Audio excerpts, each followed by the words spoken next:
DTM imtihonda tushgan savol.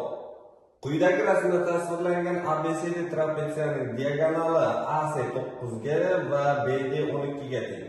Rasmda berilgan ma'lumotlardan foydalanib x ning qiymatini toping. Xo'p. Mana shu trapetsiya berilgan ekan. Bu tomoni x ga teng ekan. Endi mana shu AC kesmani parallel ravishda x qiymatcha suraman.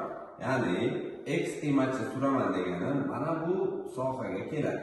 Ya'ni mana bu yer x bo'lsa, parallel ravishda ko'chirganimda mana bu yer ham x bo'ladi. Ya'ni to'liq masofaning o'zini topadigan bo'lsam, x qo'shilgan 14 ga teng bo'ladi.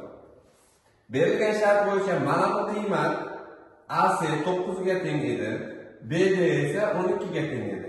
Agar mana shu diagonallar bitta nuqtada kesishadigan bo'lsa, bitta kesmasini parallel ko'chirishdan hosil bo'ladi to'g'ri burchakli uchburchak.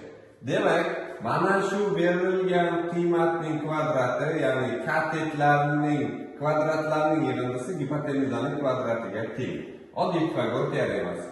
9 ning kvadratiga qo'shaman 12 ning kvadratini. Xo'p, x qo'shilgan 14 ning kvadrati. 9 ning kvadrati 81, 12 ning kvadrati 140. Agar bu ikkalasini qo'shadigan bo'lsam 225 bo'lib qoladi. 225 esa 15 ning kvadrati. Shuni xulosa qilsam, x qo'shilgan 14 ning kvadrati 15 ning kvadratiga teng. X qo'shilgan 14 esa 15 ga teng bo'ladi. Demak, x ning qiymati 1 ga teng ekan.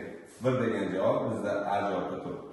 Shunga o'xshagan yanada qiziqarli milliy sertifikat hamda DTM imtihonlarida tushgan savollarni ko'rishni xohlasangiz, bizni kuzatishda davom eting.